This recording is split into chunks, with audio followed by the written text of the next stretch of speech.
굳건한 믿음을 가지라. 첫 번째, 로마서 4장 23절에서 25절 말씀. 참된 구원의 믿음.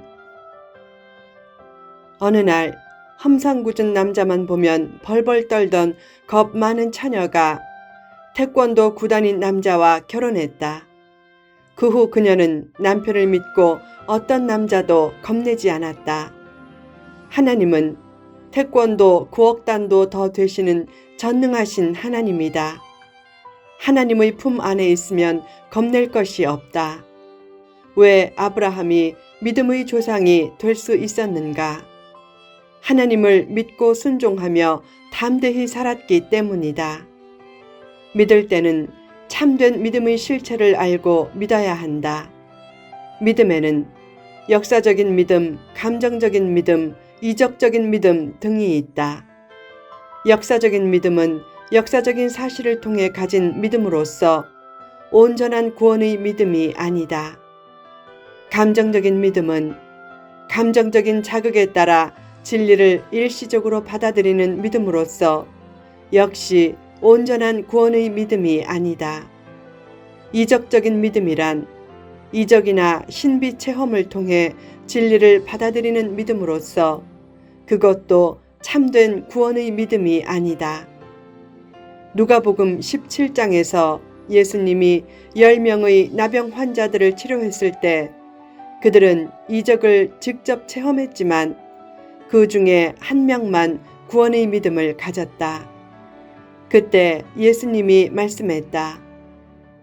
10사람이 다 깨끗함을 받지 아니하였느냐? 그 9은 어디 있느냐? 아무리 놀라운 이적을 체험했어도 그 체험이 온전한 구원의 믿음을 주는 것은 아니다. 역사적인 믿음, 감정적인 믿음, 이적적인 믿음도 참된 믿음 형성에 일정 부분 도움은 되지만 가장 중요한 것은 복음과 성경 말씀에 대해 개인적인 확신으로 진리를 받아들이는 구원의 믿음이다. 구원의 믿음의 3대 요소. 구원의 믿음에는 지적 요소, 감정적 요소, 의지적 요소가 다 필요하다. 첫째, 지적 요소가 필요하다. 지적 요소란 성경 말씀을 아는 것을 뜻한다. 기독교는 체험의 종교 이전에 계시의 종교다. 자기 뜻대로 믿지 말라. 자기 뜻이 하나님의 뜻과 비슷할 수도 있지만 때로는 지옥과 천국만큼 큰 차이가 날 수도 있다. 그래서 성경 중심적인 믿음이 필요하다. 두 종류의 나가 있다. 눈으로 보이는 현실적인 나와 성경이 말하는 성경적인 나다. 현실적인 나보다 성경적인 나가 더 진짜다. 현실적인 나는 세파에 시달려 고뇌와 질병 중에 살다가 죽어서 흙으로 돌아가게 될 죄인이지만 성경적인 나는 예수님을 믿고 기쁨과 평안 중에 살다가 죽어도 천국에 가게 될 의인이다. 현실적인 나를 극복하고 성경적인 나가 나타나게 하는 데 필요한 것이 바로 구원의 믿음이다. 파스칼이 말했다. 사람들이 말하는 진리는 얼마나 상대적인가. 피레네 산맥 이쪽에서는 진리인 것이 저쪽에서는 오류가 된다. 스페인과 프랑스 사이의 피레네 산맥을 두고 위도 3도 차이로 달라지는 진리는 참된 진리가 아니다. 식인종은 사람을 잡아먹고도 죄의식이 없다. 그처럼 세상적인 진리는 시대나 지역에 따라 다르지만 성경적인 진리는 변함없는 온전한 진리다. 그러므로 성경을 통해 믿음을 굳게 세우라. 둘째, 감정적 요소도 필요하다. 성경 말씀과 약속을 기쁨으로 받아들이는 감정적 요소가 없으면 믿음 생활이 냉랭해진다. 어떤 성도는 구원의 믿음에 대한 감사와 말씀에 대한 감격을 눈물로 표현하고 어떤 성도는 기뻐 뛰는 찬양으로 표현한다. 어떤 성도는 잔잔한 미소로 표현하고 어떤 성도는 따뜻한 차 한 잔의 친절로 표현한다. 그처럼 다양한 감정적 표현을 통해 믿음을 나타내야 한다. 셋째, 의지적 요소도 필요하다. 의지적인 요소가 있어야 말만의 믿음이 아닌 행동하는 믿음이 된다.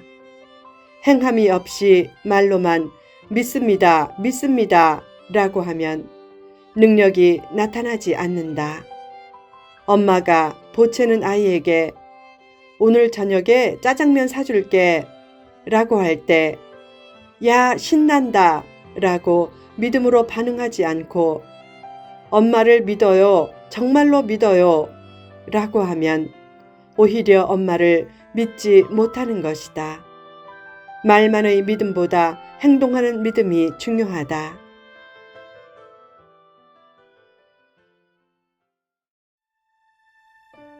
믿음을 위해 좌우되지 말 것. 구원의 믿음은 보이는 것보다 보이지 않는 것에 근거를 둔다. 또한 양심, 감정, 기적, 체험 등보다 하나님의 말씀과 하나님에 대한 인격적인 신뢰에 근거를 둔다. 참된 구원의 믿음을 가지려면 세 가지에 좌우되지 말라. 1. 논리에 좌우되지 말라. 어떤 사람들은 이성과 논리에 호소해 믿음을 심으려고 한다. 그래서 하나님이 선악과를 왜 만드셨는가? 사람은 몇 살로 부활하는가? 예수님은 언제 재림하는가?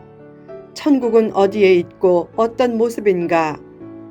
등등의 어려운 주제에 대해 그럴듯한 정교한 해답을 제시하며 전도하려고 한다. 그러나 이성적인 정교한 논리가 참된 구원의 믿음을 주지는 않는다.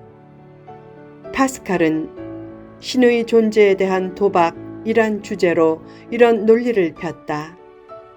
신이 존재함에 내기 걸 때 그가 옳으면 구원을 얻지만 옳지 않으면 약간 손해를 본다.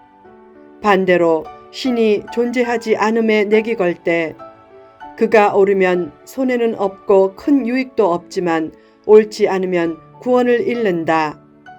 내기 걸 때는 손익을 계산해야 한다. 결국 신의 존재를 믿지 않는 것보다 믿는 것이 이익이 많다. 그러므로 주저없이 신의 존재함에 믿음의 승부를 걸라. 그런 논리가 의도는 좋아도 참된 믿음을 주지는 않는다. 예전에 그 파스칼의 논리를 시한부 종말론자들이 다음과 같이 응용했었다. 시한부 종말론을 믿어서 옳으면 영생을 얻고 옳지 않으면 약간 손해를 본다. 그러나 시한부 종말론을 믿지 않아서 옳으면 손해는 없고 큰 이익도 없지만 옳지 않으면 영생을 놓친다. 그러므로 시한부 종말론을 믿으라. 시한부 종말론을 믿어서 틀려도 손해가 없었는가? 그 헛된 믿음을 통해 이단 교주에게 시간과 물질과 마음 등을 얼마나 빼앗겼는가? 논리적인 믿음의 설득이 좋은 것만은 아니다. 2. 목격에 의해 좌우되지 말라. 요한복음 20장을 보면 왜 도마가 예수님의 부활을 믿지 못했는가? 자기 눈으로 목격하는 것만 믿으려고 했기 때문이다. 결국 부활하신 예수님이 8일 후에 다시 오셔서 도마에게 말씀했다. 내 손가락을 이리 내밀어 내 손을 보고 내 손을 내밀어 내 옆구리에 넣어보라. 그리하여 믿음 없는 자가 되지 말고 믿는 자가 되라. 그때 도마가 나의 주님이시오 나의 하나님이십니다 라고 하자 예수님이 말씀했다. 너는 나를 본고로 믿느냐? 보지 못하고 믿는 자들은 복되도다. 보는 것에 믿음의 근거를 두지 말라. 두 아이가 바닷가에서 석양을 바라볼 때 한 아이가 수평선으로 가라앉는 해를 보고 말했다. 야, 저것 봐라. 해가 물에 빠져든다. 옆의 아이가 말했다. 저건 해가 물에 빠져드는 것이 아니라 지구가 돌아서 그렇게 보이는 거야. 먼저 아이가 주장했다. 너는 눈도 없니? 저기 봐. 분명히 해가 물에 빠져들잖아. 옆의 아이가 또 말했다. 저건 지구가 돌아서 그렇게 보이는 거라고 얼마 전에 아빠가 그랬어.